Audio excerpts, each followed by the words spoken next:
நாராயணா நாராயணான்னு சொல்லி கூப்பிடுறாரு. அவரு பாத்தீங்கன்னா பையன் மேல இருக்கிற பாசத்துல பயத்துல பாத்தீங்கன்னா கூப்பிடுறாரு. இப்ப திடீர்னு பாத்தீங்கன்னா அந்த 3 பேருக்கு இருக்கிறப்போ இன்னொரு 4 பேர் வர்றாங்க. அவங்க கையில 4 கை ரூபம் வச்சுட்டு விஷ்ணு தூதர்கள் வர்றாங்க.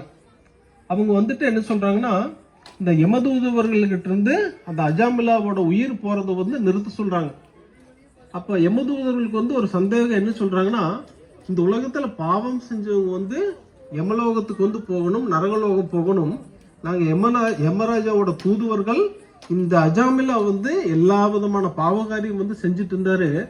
அவரை எடுத்துட்டு போறதுக்கு எதுக்காக தடுக்கிறீங்க அப்படின்னு சொல்லி கேட்கிறாங்க. அப்ப விஷ்ணு தூதர்கள் சொல்றாங்க, உங்களுக்கு கடவுளோட சத்தத்தை பத்தி தெரியாதா? ஏன்னா நமக்கு பாத்தீங்கன்னா இந்த உலகத்துல சட்டம், அரசாங்கத்தோட சட்டம் தெரியும். சட்டத்தை மீறணும் அப்படின்னா காவல்துறை வருவாங்க, சிறைக்கு கொண்டு போவாங்க. அதே மாதிரிதான் கடவுளோட சட்டம் என்ன சொல்லுது அப்படின்னு சொல்லிட்டு விஷ்ணு தூதர்கள் சொல்றாங்க, யார் ஒருத்தர் ஹரியோட நாமத்தை உச்சரிக்கிறாங்களோ அவங்க நரகத்துக்கு போக வேண்டிய இல்லை, அவங்க வைகுண்டம் போறவங்க. அப்ப இந்த அஜாமலா நாராயணா அப்படின்னு சொல்லி சொன்னாரு.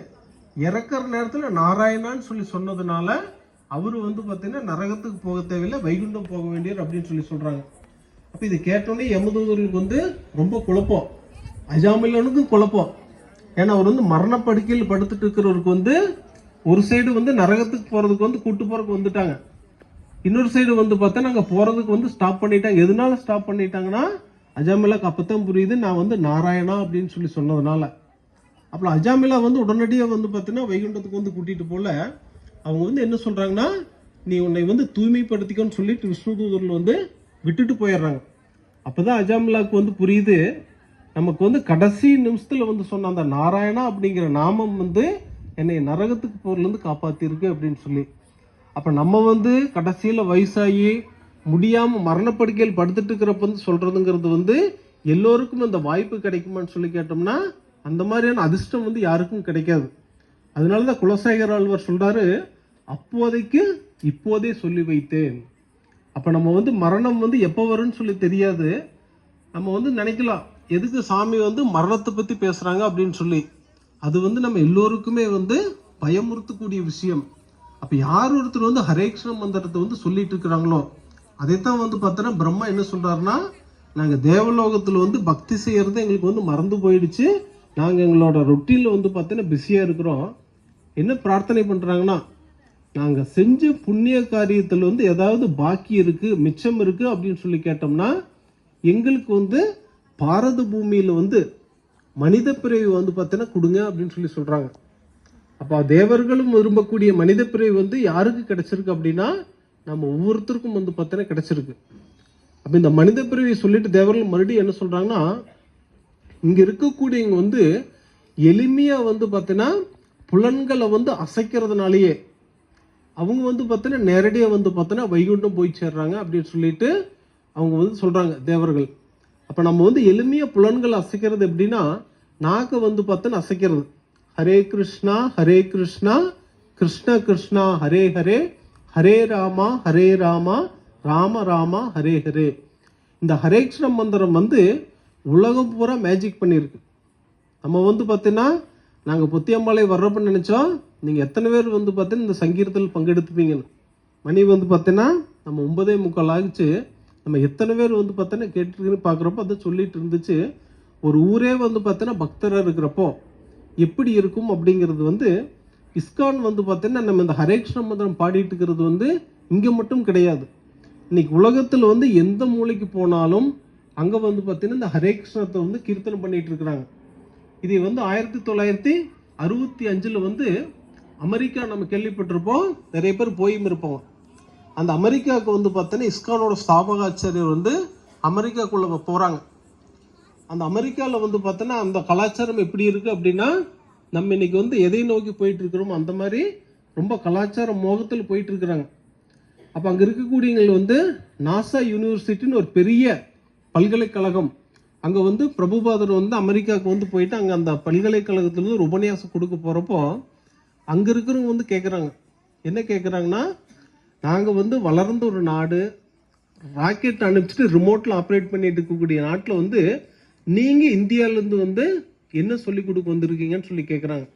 அப்போ பிரபுபாதர் வந்து இஸ்கானோட ஸ்தாபகர் வந்து சொல்றாரு, உங்களோட நாடு வந்து ரொம்ப முன்னேறின நாடு, ஆனால் ஆன்மீகத்தை பற்றின ஒரு பாக்கியமே உங்களுக்கு வந்து இல்லை. இந்த உடல்ல வந்து பார்த்தீங்கன்னா உயிர் போயிடுச்சு அப்படின்னு எதுவுமே முக்கியம் இல்லை. அப்போ இந்த முக்கியமான உயிரை பற்றின விஷயம் வந்து பகவத்கீதையில் சொல்லப்பட்டிருக்கு. பகவத்கீதையில் வந்து கடவுள் யார், நம்ம யார், கடவுளுக்கு நம்மளுக்கு என்ன உறவு முறை, வாழ்க்கையோட நோக்கம் என்ன, அதை அடையிறது எப்படி அப்படிங்கிற அந்த விஷயம் வந்து சொல்லி கொடுத்துருக்கு. அதை நான் வந்து உங்களுக்கு கற்றுக் கொடுக்கறதுக்காகத்தான் வந்திருக்கிறேன்னு சொல்லி சொல்றாரு. அப்போ அமெரிக்காவில் இருக்கிறவங்க வந்து கேட்குறாங்க, என்ன கேட்குறாங்கன்னா, இது வந்து ஹிந்துக்களோட நூல் தானே, நாங்கள் எதுக்கு படிக்கணும், நாங்கள் வந்து வெவ்வேறு மதத்தை சேர்ந்திருக்கிறோம் அப்படின்னு சொல்லி சொல்றாங்க. அப்போ பிரபுபாதர் சொல்றாரு, நீங்க நிறைய பொருட்கள் வந்து ஏற்றுமதி பண்ணுவீங்க, நிறைய மெஷின்ஸ் வந்து மேனுஃபேக்சர் பண்ணி ஏற்றுமதி பண்றப்போ ஒவ்வொரு மெஷினுக்கு வந்து ஒரு மேனுவல் புக் கொடுத்துருப்பீங்க. அந்த மேனுவல் புக் வந்து அந்த மெஷின் வந்து எந்த மதத்தில் வாங்குறாங்களோ அது வந்து மேனுவல் புக் வந்து பொதுவாக இருக்கும். அந்த மாதிரி பகவத்கீதை வந்து இந்த உடலை வந்து யார் டிசைன் பண்ணாங்களோ அவரு வந்து பார்த்தீங்கன்னா சொன்னதான் பகவத்கீதை. அந்த பகவத்கீதை தான் இந்தியாவோட தனிச்சிறப்பு. அதை சொல்லி கொடுக்கறதுக்காக தான் நான் உங்கள் நாட்டுக்கு வந்திருக்கிறேன் அப்படின்னு சொல்லி சொல்கிறார். அப்படி விசேஷமான பகவத்கீதையை வச்சு இன்னைக்கு வந்து பார்த்தீங்கன்னா கிட்டத்தட்ட 200க்கும் மேற்பட்ட நாடுகளில் வந்து இந்த ஹரே கிருஷ்ணா மந்திரத்தை வந்து கீர்த்தனம் பண்ணுறாங்க, கிருஷ்ணரை வந்து வழிபாடு செய்கிறாங்க. நம்ம வந்து ஒரு பெரிய கோயில் கட்டிட்டு இருக்குது, அடுத்த வருடம் வந்து பார்த்தீங்கன்னா கும்பாபிஷேகம் இங்கே வந்து செய்ய போகிறாங்கன்னு சொல்லி சொன்னாங்க. அப்போ அந்த கிருஷ்ணரை வந்து வழிபாடு செய்கிறது வந்து உலகத்தில் வந்து எப்படி மாற்றிருக்கு அப்படின்னா, நம்ம ஊரில் நம்ம கிருஷ்ணர் வழிபாடு செய்கிறது வந்து பெரிய விஷயம் இல்லை. இது வந்து இஸ்கானோட ஒரு கோயில் வந்து ஆப்பிரிக்காவில் இருக்குது, நிறைய இடத்துல இருக்குது. அங்கே ஒரு கோயில் வந்து ஒரு சம்பவம் நடக்குது. என்ன சம்பவம்னா, அங்கே வந்து கொள்ளைகள் வந்து நிறைய நடக்கும். ஆப்பிரிக்கா நம்ம கேள்விப்பட்டிருப்போம். அங்கே ஆப்பிரிக்காவில் வந்து பார்த்தோன்னா ஒரு காட்டுக்குள்ளே ஒரு கோயில் இருக்குது, ரொம்ப ரிமோட் ஏரியா. அப்போ அங்கே இருக்கக்கூடிய ஏரியாவில் வந்து ஒரு பூஜாரி, இப்போ நம்ம பார்த்தா கோயிலில் வந்து பார்த்தோன்னா பூஜைகள் நடந்துட்டு இருக்கு. அந்த மாதிரி அங்கே வந்து பார்த்தோன்னா கோயிலில் பூஜை நடந்துட்டு இருக்கு. அப்போ பூஜை நடக்கிறப்போ அந்த ஒரு கொள்ளை கும்பல் வந்து பார்த்தோன்னா கோயிலுக்குள்ளே வந்துட்டு அவங்க வந்து கத்தி துப்பாக்கியெல்லாம் வச்சுட்டு அவங்கள வந்து அந்த இருக்கக்கூடிய நகைகள் பணங்கள்லாம் எடுத்துகிட்டு போகிறதுக்கு வந்து தயாராக இருக்காங்க. அப்போ அங்கே இருக்கக்கூடியவங்க வந்து அந்த கொள்ளைக்கூட்ட தலைவன் வந்து கேட்குறாரு, அந்த பர்சன் அந்த நபர் வந்து என்ன செய்கிறாரு அப்படின்னு சொல்லி கேட்குறாரு. அப்போ அங்கே இருக்கக்கூடிய பக்தர்கள் சொல்கிறாங்க, நாங்கள் வந்து எங்களோட கடவுளை வந்து வழிபாடு செய்கிறோம் அப்படின்னு சொல்லி சொல்கிறாங்க. அங்கே வந்து ராதாகிருஷ்ணர் விக்கிரகம் இருக்கு, அதுக்கு வந்து பூஜை நடக்குது, அந்த பூஜாரி வந்து பூஜை பண்ணிட்டு இருக்காரு. அப்போ இந்த கொள்ளைக்கூட்ட தலைவன் வந்து கொஞ்ச நேரம் பார்த்துட்டே இருக்காரு. பார்த்துட்டே இருந்துட்டு கேட்குறாரு, அதில் வந்து கருப்பாக இருக்கிறது யாருன்னு சொல்லி கேட்குறாரு. ஏன்னா உங்களுக்கு வந்து கடவுளை பற்றியெல்லாம் தெரியாது. அப்போ சொல்கிறாங்க, அந்த கருப்பாக இருக்கிறது வந்து கிருஷ்ணர். அப்போ அந்த வெள்ளையாக இருக்கிறது வந்து யாருன்னு கேட்குறாங்க. வெள்ளையாக இருக்கிறது வந்து ராதாராணி, கிருஷ்ணனோட துணைவியார் அப்படின்னு சொல்லி சொல்கிறாங்க.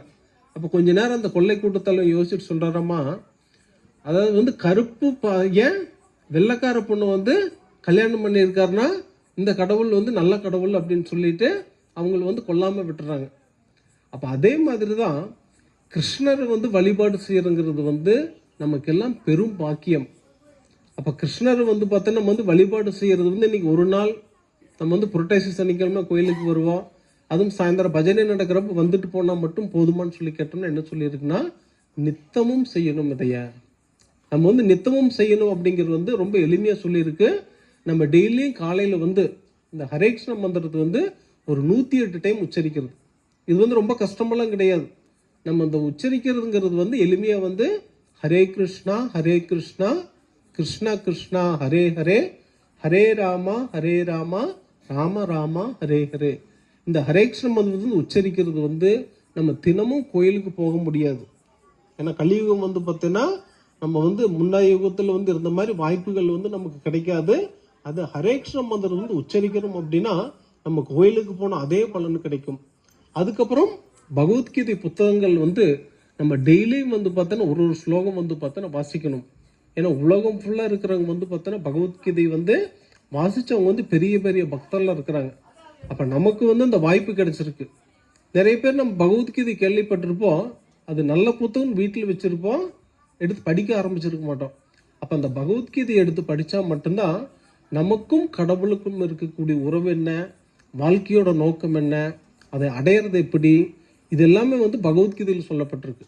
இப்போ பகவத்கீதை படித்து நம்ம வந்து டெய்லியும் வந்து ஹரே கிருஷ்ண மந்திரம் சொல்லிட்டு நம்ம இந்த மாதிரி பஜனைகள் இதில் வந்து கலந்துட்டு இருக்கிறோம் அப்படின்னா நம்மளோட வாழ்க்கையில் இருக்கக்கூடிய முக்கியமான பிரச்சனைகளுக்கு வந்து தீர்வு கிடைக்கும். ஏன்னா நமக்கு இருக்கக்கூடிய ஒவ்வொருத்தருக்கும் ஒவ்வொரு பிரச்சனை இருக்கும். ஒருத்தருக்கு பண பிரச்சனை இருக்கும், ஒருத்தர் உடல் ரீதியான பிரச்சனை இருக்கும். இந்த மாதிரி பிரச்சனைகள் இருந்தாலும் கூட நம்ம எல்லோருக்கும் பொதுவான 4 பிரச்சனை இருக்கு. நம்ம இருக்கக்கூடிய எல்லாருக்கும் பொதுவான 4 பிரச்சனை என்னன்னு நீங்க யாராவது கெஸ் பண்ண முடியுங்களா?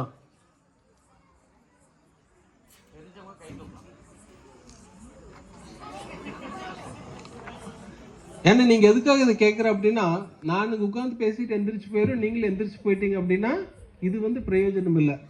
இப்ப நம்ம இந்த 4 பிரச்சனை நம்ம எல்லோருக்கும் பொதுவா இருக்கு அப்படின்னா அந்த பொதுவான பிரச்சனைக்கு வந்து நம்ம வந்து தீர்வு காண்றதுக்கு வந்து முயற்சி பண்ணலாம். ஏன்னா வந்து புரட்டாசி சனிக்கிழமை வந்து கிருஷ்ணரை பார்க்க வர்றோம் அப்படின்னா நிறைய பேர் கிருஷ்ணரை வந்து வழிபாடு செய்ய மாட்டாங்க. என்ன வழிபாடு செய்ய மாட்டாங்க அப்படின்னா, கிருஷ்ணர் வழிபாடு செஞ்சோம் அப்படின்னா அவர் வந்து அப்படியே விட்டுற மாட்டார். அவர் வந்து கிருஷ்ணர் வந்து பார்த்தோன்னா நம்ம இதயத்தில் வந்து பரமாத்மாவை இருக்காரு, நம்மளை வந்து யோசிக்க வைப்பார். பரமாத்மாவை வந்து சாட்சியா இருந்து நம்மளை வந்து ஞாபகப்படுத்திட்டே இருப்பார். அப்ப இந்த 4 பிரச்சனை என்ன அப்படின்னு சொல்லிட்டு நீங்க தெரிஞ்சவங்க வந்து தவறான விடையா இருந்தா கூட தப்பில்லை. 4 பிரச்சனை என்னவா இருக்கு நம்ம எல்லாருக்கும் பொதுவா?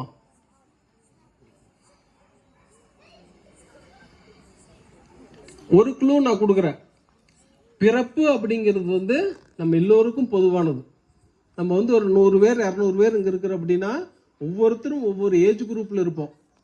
ஒருத்தர் வந்து பார்த்தோன்னா 5 வயசு இருக்கு, ஒருத்தர் 10 வயசு இருக்கு, ஒரு 15 இருக்கு, அப்படின்னு 100 வயசு வரைக்கும் நம்ம மேக்சிமம் வந்து பார்த்தோன்னா கவுண்ட் பண்ணிடலாம். அப்ப பிறப்பு அப்படிங்கிறது வந்து ஆச்சாரியர்கள் சொல்றாங்க இது வந்து ஒரு பிரச்சனை அப்படின்னு சொல்லி. மீதி 3 என்னவா இருக்கலாங்க? யாருமே கெஸ் பண்ண மாட்டேங்கிறீங்களா? இல்ல கெஸ் பண்ணா நம்ம வந்து அதை பயிற்சி பண்ணணும் அப்படின்னு பயப்படுறீங்களா?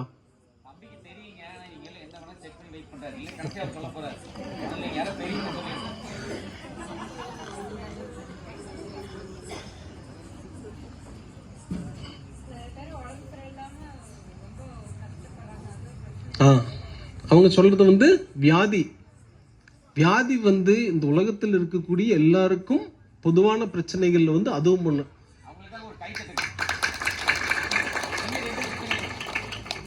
பிறப்பு ஒண்ணு வந்துருச்சு, வியாதி ஒண்ணு வந்துருச்சுன்னு 2 இருக்கு.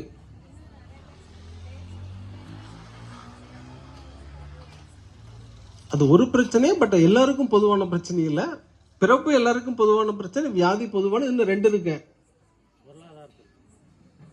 பொருளாதாரம் வசதியா இருக்கிறவங்களுக்கு அது பிரச்சனையா நினைக்க மாட்டாங்க. வேற இன்னும் 2. இது வந்து ரொம்ப எளிமையான ஆன்சர். நான் கஷ்டமான கேள்வி எல்லாம் கேட்கல, நம்ம எல்லோருக்கும் தெரியும்.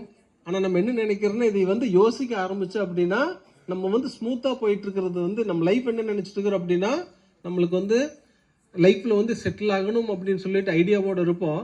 இது எதுக்கு சொல்றேன்னா அது அப்படியான உலகம் வந்து இந்த உலகத்தை வந்து அப்படி படைக்கல. உதாரணத்துக்கு வந்து நாங்கள் கோயிலுக்கு ஒரு 6:30 மணிக்கு வந்தோம். கொஞ்ச நேரம் வந்து கீர்த்தனால் பஜனைலாம் பண்ணணும். இப்போ வந்து பார்த்தீங்கன்னா மணி 10 ஆச்சு. அடுத்து நாங்கள் என்ன செய்வோம்? கிளம்பி போயிடுவோம். அப்போ இது முக்கியமான பிரச்சனைகள் வந்து 3வது பிரச்சனை என்ன வந்து பார்த்தீங்கன்னா இந்த கிளம்பி போகிறதுங்கிறது வந்து இந்த உலகத்தில் வந்த எல்லோரும் ஒரு நாளைக்கு கிளம்பி போகிறது உறுதி. அப்படி கிளம்பி போகிறது உறுதி அப்படிங்கிறப்போ நமக்கு அடுத்த யோசனை ஒரு எங்கே கிளம்பி போக போகிறோம். அப்போ வந்து சாஸ்திரம் சொல்லுது பிறப்பு, இறப்பு, மூப்பு, வியாதி, ஜன்மம், மிருத்யு, ஜரா, வியாதி அப்படின்னு சொல்லி சொல்லுது. அப்போ நம்ம வந்து இந்த 4 பிரச்சனைக்கு தீர்வு வேணும் அப்படின்னு சொல்லி சொன்னால் கிருஷ்ணரை வழிபாடு செய்யணும். நம்ம மற்றது வந்து செல்வம் வேணும் அப்படின்னு சொன்னால் லட்சுமி தேவி வழிபடலாம், ஒவ்வொன்றும் வேணும்னு ஒவ்வொருத்தர் வழிபடலாம். இந்த 4 பிரச்சனைக்கும் எனக்கு தீர்வு வேணும்னு சொல்லி யார் யார் நினைக்கிறோமோ அவங்க வந்து பார்த்தீங்கன்னா கிருஷ்ணரை மட்டும் வழிபடணும். கிருஷ்ணரை மட்டும் வழிபடணும். அதோட அர்த்தம் என்ன அப்படின்னா, உதாரணத்துக்கு வந்து இங்கே ஒரு குழந்தை இருக்கிறாங்க. இந்த குழந்தையோட அம்மா வந்து பார்த்தீங்கன்னா யார் அந்த குழந்தை வந்து உரிமை கொண்டாட முடியும்? அந்த குழந்தையோட பெற்றோர் வந்து இது என்னுடைய குழந்தைன்னு சொல்லி சொல்லுவாங்க. அதே மாதிரிதான் ஜீவாத்மா வந்து கிருஷ்ணர் என்ன சொல்றாருன்னா மமை வாம்சோ, பகவத்கீதையில் வந்து சொல்றாரு இந்த உலகத்தில் இருக்கக்கூடிய எல்லோரும் என்னுடைய அங்கத்துணுக்குகள் அப்படின்னு சொல்லி சொல்றாங்க. அப்ப கிருஷ்ணர் வந்து நம்ம கஷ்டப்படுறத பார்த்து அவர் சந்தோஷம் இல்லை. அவர் என்ன சொல்றாருன்னா நீங்க எல்லாருமே என்னை மறந்ததுனால வந்து கஷ்டப்பட்டுட்டு இருக்கிறீங்க. அப்போ கஷ்டத்திலிருந்து விடுபடணும் அப்படின்னு என்ன வழி அப்படின்னா கிருஷ்ணர் மறுபடியும் நினைக்கிறது. அதனாலதான் நம்ம வந்து இந்த ஹரே கிருஷ்ண மந்திரம் சொல்லி பகவத்கீதையை படிச்சு இந்த மாதிரி பஜனையில வந்து பங்கெடுத்துக்கணும் அப்படிங்கிறது வந்து கிருஷ்ணரை நம்ம வந்து நினைக்க நினைக்க நம்மளோட கஷ்டத்திலிருந்து விடுபட முடியும். அப்போ இந்த கஷ்டத்திலிருந்து விடுபடுறதுக்கு யாராருக்கெல்லாம் விருப்பம் இருக்குதோ நம்ம எளிமையாக வந்து இந்த ஹரே கிருஷ்ண மந்திரத்தை உச்சரிக்கிறதுங்கிறது வந்து சாஸ்திரங்கள் வந்து சொல்லி கொடுக்குறதுக்கு ஆச்சாரியர்கள் வந்து அதான் சொல்கிறாங்க. அது வந்து ஒரே ஒரு 2 நிமிஷம் கதையோடு முடிச்சுக்கிறேன். திரௌபதி நம்ம மகாபாரதம் பார்த்துருப்போம், கேட்டிருப்போம். மகாபாரதத்தில் வந்து பாஞ்சாலிக்கு வந்து ரொம்ப கஷ்டமான ஒரு சூழ்நிலை வந்துருச்சு. 5 கணவர்கள் இருக்கிறாங்க, மாமனார் இருக்கிறாங்க, மாமியார், எல்லாரும் நிறைஞ்ச சபை. நம்ம வந்து பாதுகாப்பாக எங்கே இருக்கும் அப்படின்னு நினைக்கிறோமோ அந்த சபையில் வந்து திரௌபதிக்கு வந்து பார்த்தோன்னா ஒரு அவமானம் வருது, ஒரு கஷ்டமான காலம் வருது. அப்போ திரௌபதி வந்து வேற முதல்ல வந்து என்ன நினைக்கிறாங்கன்னா 5 கணவர்கள் இருக்கிறாங்க, காப்பாற்றிடுவாங்கன்னு நினைச்சாங்க. அதுக்கப்புறம் குடும்பத்தில் பெரியவங்க இருக்கிறாங்க, அவங்க காப்பாற்றிடுவாங்கன்னு நினைச்சாங்க. மற்ற எல்லோரும் குரு இருக்கிறாங்க, அவங்க காப்பாற்றிடுவாங்கன்னு நினைச்சாங்க. யாருனாலையும் வந்து பார்த்தோன்னா ஹெல்ப் பண்ண முடியல. அவங்களோட உடல் வலிமையை வந்து நம்பி பார்த்தாங்க. அந்த துச்சாதனன் கௌரவர்கள் வந்து அவங்களோட துகிலுக்கு வந்து முயற்சி பண்ணிட்டு இருக்கிறப்போ திரௌபதி இதெல்லாம் பண்ணி பார்த்துட்டு எந்த முயற்சியும் பலனளிக்கல. அப்போ வந்து திரௌபதி வந்து என்ன செய்யறாங்க அப்படின்னா கோவிந்தா, மாதவா, கிருஷ்ணா, கேசவா அப்படின்னு சொல்லிட்டு பகவானோட நாமத்தை வந்து உச்சரிக்கிறப்போ வந்து பார்த்தீங்கன்னா கிருஷ்ணர் வந்து கணக்கில்லாத சேலை கொடுத்து வந்து பார்த்தீங்கன்னா அவங்களுக்கு வந்து அனுகிரகம் செய்கிறார்.